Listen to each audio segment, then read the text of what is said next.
Okay, so this is the part 2 of the world level creation tutorials for the squad editor.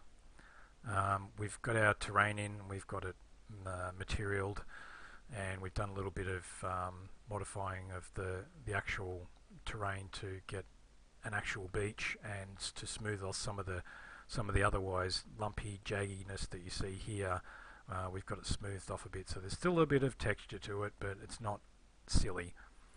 So our next thing to do is to set up and apply the auto-populating grass types. So grass types are things that are applied within the material that will auto-populate certain things. So I've got here one of my grass types that I use is what I call my heavy grass, which is, you'll see in a minute, is heavy grass. It's got a bunch of different grasses in. I have the grass densities up and down on a few of them. I've got a slightly different, and I'm talking placement jitter, don't change it very much from about, well, there you go, 0.2381, 0.7387, yeah, just don't change these very much. If you push them too far down, you'll start to get a pattern like a grid. And if you push them all the way up and leave them, all of them the same, you'll tend to get stuff clumping in the same places. So adjust them a little bit so that you get a bit of variation between each one. Start cull distance. I've got these grasses, this particular mesh, starting to cull at 40 meters and it's disappearing at 80 meters. The scaling is uniform because I'm just scaling it uniformly. I don't want it to look weird. Random rotation is a good idea. Align to surface. You want to align to surface for your grasses and things like that. Otherwise, particularly grasses, because they're in patches, if you don't have align to surface when they go up the side of a hill or something like that, they will stay level and you'll have weird floating edges on your grass patches. I have changes in here for different ones. For instance, I have these taller grass. I've got quite a few of them, and I've got one big chunky grass. I've got quite a lot of them as well. Again, I'm scaling them as well so that they're not all exactly the same. My forest mix, I've got some grasses in there as well, but I also have some smaller little plants. Some ferns, lots of ferns, and other sort of foresty sort of. All these assets are from the tropical foliage pack. So I've just selected a bunch of them to use for my grass types. So I've got all my set grass types. I'll just use these across pretty much all my maps unless I've got some specific use case. So the way that we get them in is we go back to our material master for that map, and this is where we go to the grass types. So in the grass type node, where you've got your grass layer, forest and sand and rock layers plugged into certain grass types, so these layers will spawn these grass types. This is my grass type, there's my grass heavy, my forest mix. The sand is just sand. I haven't actually added anything to it, but I could if I wanted to. The rock is the same. It's an empty grass type, but I could add things if I wanted to. It's there if I want to use it. So they're all plugged in and ready to go. So what I will have to do now is another, one of those curious oddities about the Unreal Engine editor is that I'll have to reload my map. I'll click on it, and that'll prompt it to build the grass maps. Otherwise, it'll sit there all day. Even grass flush cache doesn't redo it. It needs to be reloaded to actually prompt it to do things. So we've got a forest mix up here in the foresty area. You see I've got a lot, nice little plants and stuff. And then down in the grass, I've got quite thick, heavy grass. That some of it's quite tall. You can actually hide behind it. What you'll notice though is that the landscape looks a little bright. So what I'm going to do is I'm going to go up, and this is the handy things to remember. Advanced, if you go into Advanced under Show, you can turn off your grass and your foliage. I'm not going to turn foliage off yet because I haven't painted any, but I want to turn the grass off because you can see how shiny this landscape is. It's really, the specular is far too high. This is where we're going to go in here and actually do the specular tweak here. And I know from playing around with it in my other maps that if I go down to 0.15 specular, that will dull everything off quite nicely. So now, you know, I've got grass that looks half decent. Still a little bit specular-y. I mean, you would expect that, you know, some grass will be slightly shiny if you're looking into the sun, I mean, which is what we're doing. But it shouldn't be washed out and bright.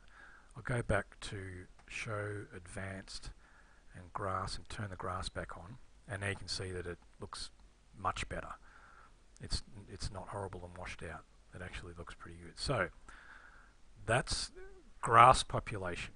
Now, if you go in and let's find a nice area to do this. Let's do it here.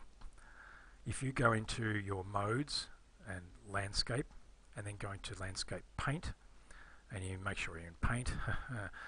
And if I want to add some more grass up here, I can do it by selecting the grass layer. I've got my smudgy tool on. Strength, make it 1 unless you particularly want to have a blending going on.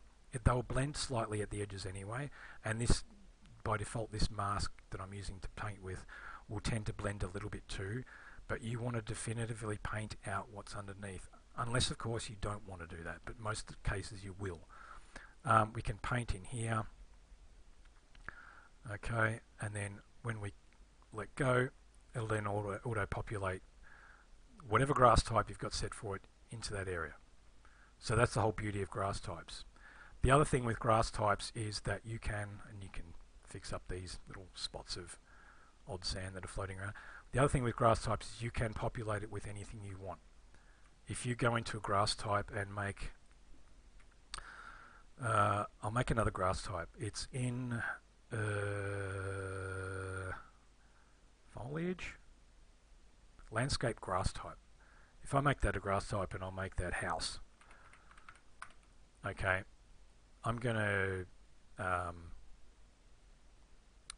can go into this and I can then add an element and it'll give me something, and I can add in a house. That's an Afghan 2-story house.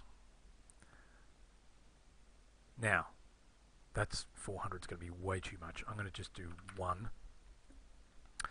Okay, I'm going to save that. And then I'm going to go back into my, this is just purely for showing you how it's going to work. If I go in here and I change, I'm going to change my rock sample. Oops. No, I'll change my grass. I'll change my grass sample to house. Let's see. House landscape type. Now if I save and apply that and I go back into here, and when it repopulates, yeah man, oh, come on, repopulate you bastard. Oh look, Minecraft.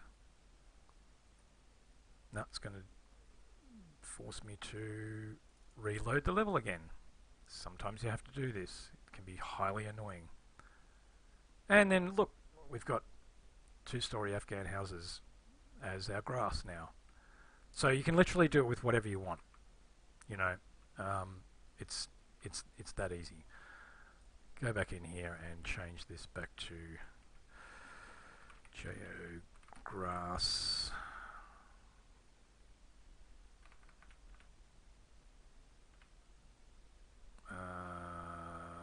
JO main grass heavy new, and apply that.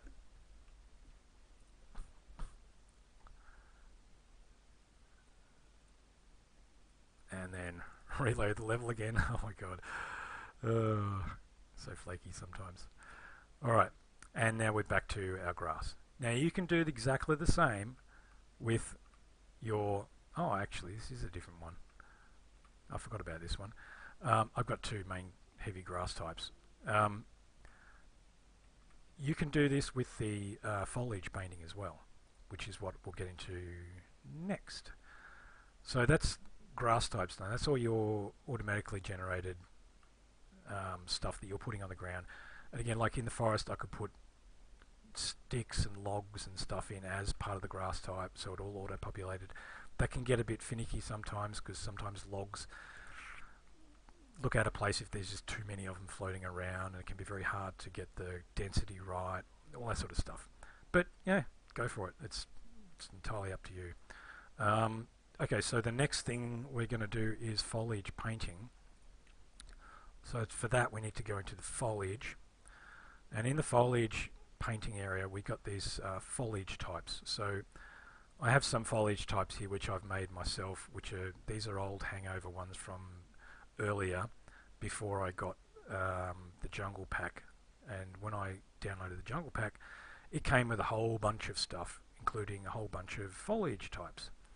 So what I've done is I've kept the ones that I want to use, and I've modified how they work. So for instance, it's very similar to the grass type. We have a static mesh. We have you can actually have a Z offset for this. I don't think you can do that with the grass type, so that you can set them above or below the ground. I have this set so that basically where it sits on the ground varies, so it doesn't look like exactly the same tree, just scaled and rotated. It's sunk into the ground a bit more, or set up from the ground a bit more. Random yaw, again, you want them a random rotation on them so that they don't all look exactly the same rotation. I've got a ground slope maximum angle of 45 degrees, so they won't populate above that. And I've got them set to only be included on the forest landscape layer. This layer you can have multiples in here, just add them in. The inclusion weight is basically between your two layers, one layer and the other layer, you'll have a blending because it's a layer blend. This will apply these things only to 50%. This is the default 50%, so that these trees will only be populated to the point where the forest texture is 50% instead of 50% whole and more. So between 50 and 100% density of that texture is the only. After that, if it's less than 50%, they won't populate. But you can adjust these if you want, but I tend not to bother. Cull distance, I've set a maximum of 1.5. What's that? 1,500 meters. So 1.5 kilometers. These will, because they're big trees, you'll be able to easily see them. Well, not easily see them, but I've set them in there. It doesn't matter. Cast shadow, effect distance field lighting, you need to have that on. These shadows need to be turned on. Block all, yes, because it's a tree. Visible and ray tracing, I've never noticed that, to be honest. Not a lot of that matters. Physmat override, you probably don't need to worry about that because it's generally contained within the textures for that particular static mesh. So, said that, I'm gonna populate the forest and the grasslands with some stuff. So I'm gonna grab the two bushes. I'm gonna grab some palm trees, and I'm gonna coconut palm. Hell, I'm gonna put everything in there. So grab one or more and drag and drop them into here. 0 will show your instances placed currently within this level, because if you accidentally place them in a different level, like if I make that the current level because it's blue, and I accidentally paint in here, whenever I am selected onto this level, it will come up with instances, and you don't want to have them on a different level. It's got to be on, not your persistent level, because this is we're just map building, but it's got to be on your map level, on your geo level. So these can be selected by holding shift down and clicking all, and then you can then tick or untick all of them. If they're ticked, they're active, which means they will paint. If they are selected thusly, it will bring up the information for it so that you can make adjustments for it. The density is 1 per 1,000 centimeters, so 1 per 10 meters basically. The radius, I've got them set to 2000 centimeters, so there's a minimum distance of 20 meters between each instance, so they're not too much, and they're also not overlapping. This radius is important if you don't want things to overlap, because that can happen quite easily. The scale I've got from 1 to 1.25, so they're not all the same size. I've got again an offset for the Z, random yaw. I haven't put a pitch angle on these because this is one of these big, tall, heavy trees. It's probably doesn't need to have a minimum pitch on it. Forest and all the rest of it is the same. If we go to the bush, however, and we go back up to here, we can see it's on forest or grass. So it'll populate in the forest and in the grass if I paint over the grass. Grass light, we can ignore that. That's on I haven't included that layer in the map. Again, it's got a maximum angle. I've got a bit of scaling on it. I've let them be 10 meters apart. I think that's about, and the cull distance I've set down to 400 meters, because let's face it, your eyes are pretty good if you can see this bush that's only, person height. If you can see that at 400 meters in a game, you're doing well. Anywho, that I have a bunch of them set up now, and they're all activated because they're all ticked. So what I'm going to do now is I'm going to go into it's in paint mode. Density I'm going to put up to 1, so it does full density. Actually, no, sorry, I'm going to put that at 0.5. 0.5 is the default. I'd probably leave it there, actually. Size, size. I'm going to show you a couple of things. So this is the massive size. So this is going to paint a lot of stuff. And so what I'm going to do is I'm just going to paint this and then show you. See how there's nothing going on the rock layer because it's not allowed to. And I've got a mixture of stuff all over the place, but the palm trees are generally staying in the grassed area, and the bigger banyan trees and things like that, and banana palms, are staying in the forested area. Now if we go in and have a look at this, you can see the density is, it's not bad, but if you look from above, you can get some bare patches where it's a bit open, like here. I've painted over that fine, but it's a little bit bare. This stuff down here is actually pretty good. It's probably a little bit cluttered, to be honest. I'd probably use a different density and separate that out. These foliage, you can turn these on and off at will, so you can select all the ones that will only paint on your forest or only on your grass, so that you can have separate densities for them. One thing I will point out though is that the size of your brush matters. The big brush will tend to end up with patches and stuff like this. For instance, out here, I've clearly brushed over here because it's placed it, but there's nothing in here at all. If you go down on your brush size, it will actually create a much denser coverage. To the point where it's over here, where it's missed, it's actually plopping in more. And if we go down and look at it now, you can see that it's actually a lot denser coverage than just over here, where it's a bit more sparse.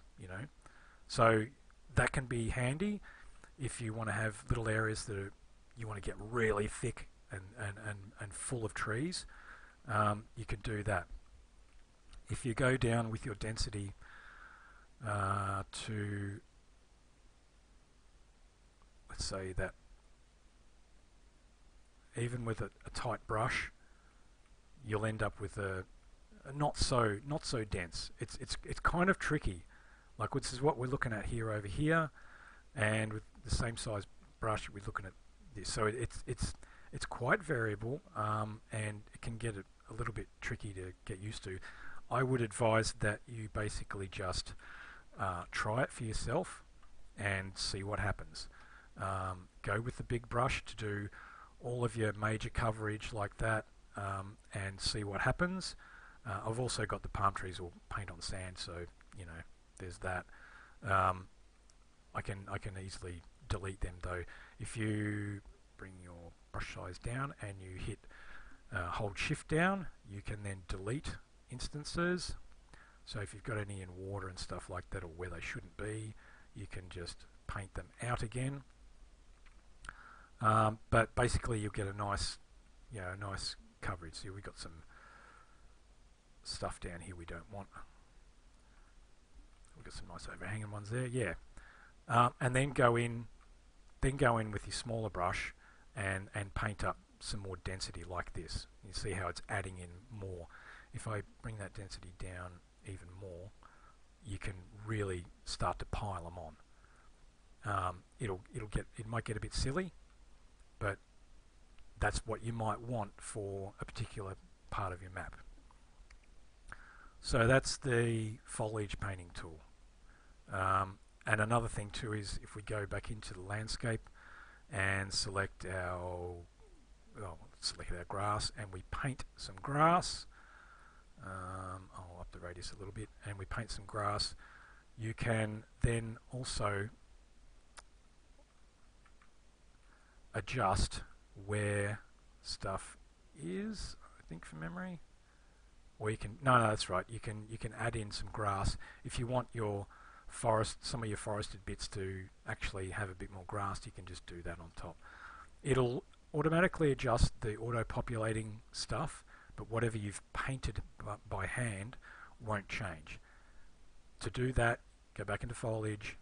If you want to adjust things, shift and then left click and delete that stuff. This is where we've got our new grass, and then repaint it, and you can then you've then adjusted where your forest and grass lines change. Alright, so that's going to be it for this one, I think. Grass, yep. Alright, the next one I'm going to do is I'm going to actually go through basic roads, that's right. So we're going to do roads next. We're just going to do a short bit of road and see what happens. Alright.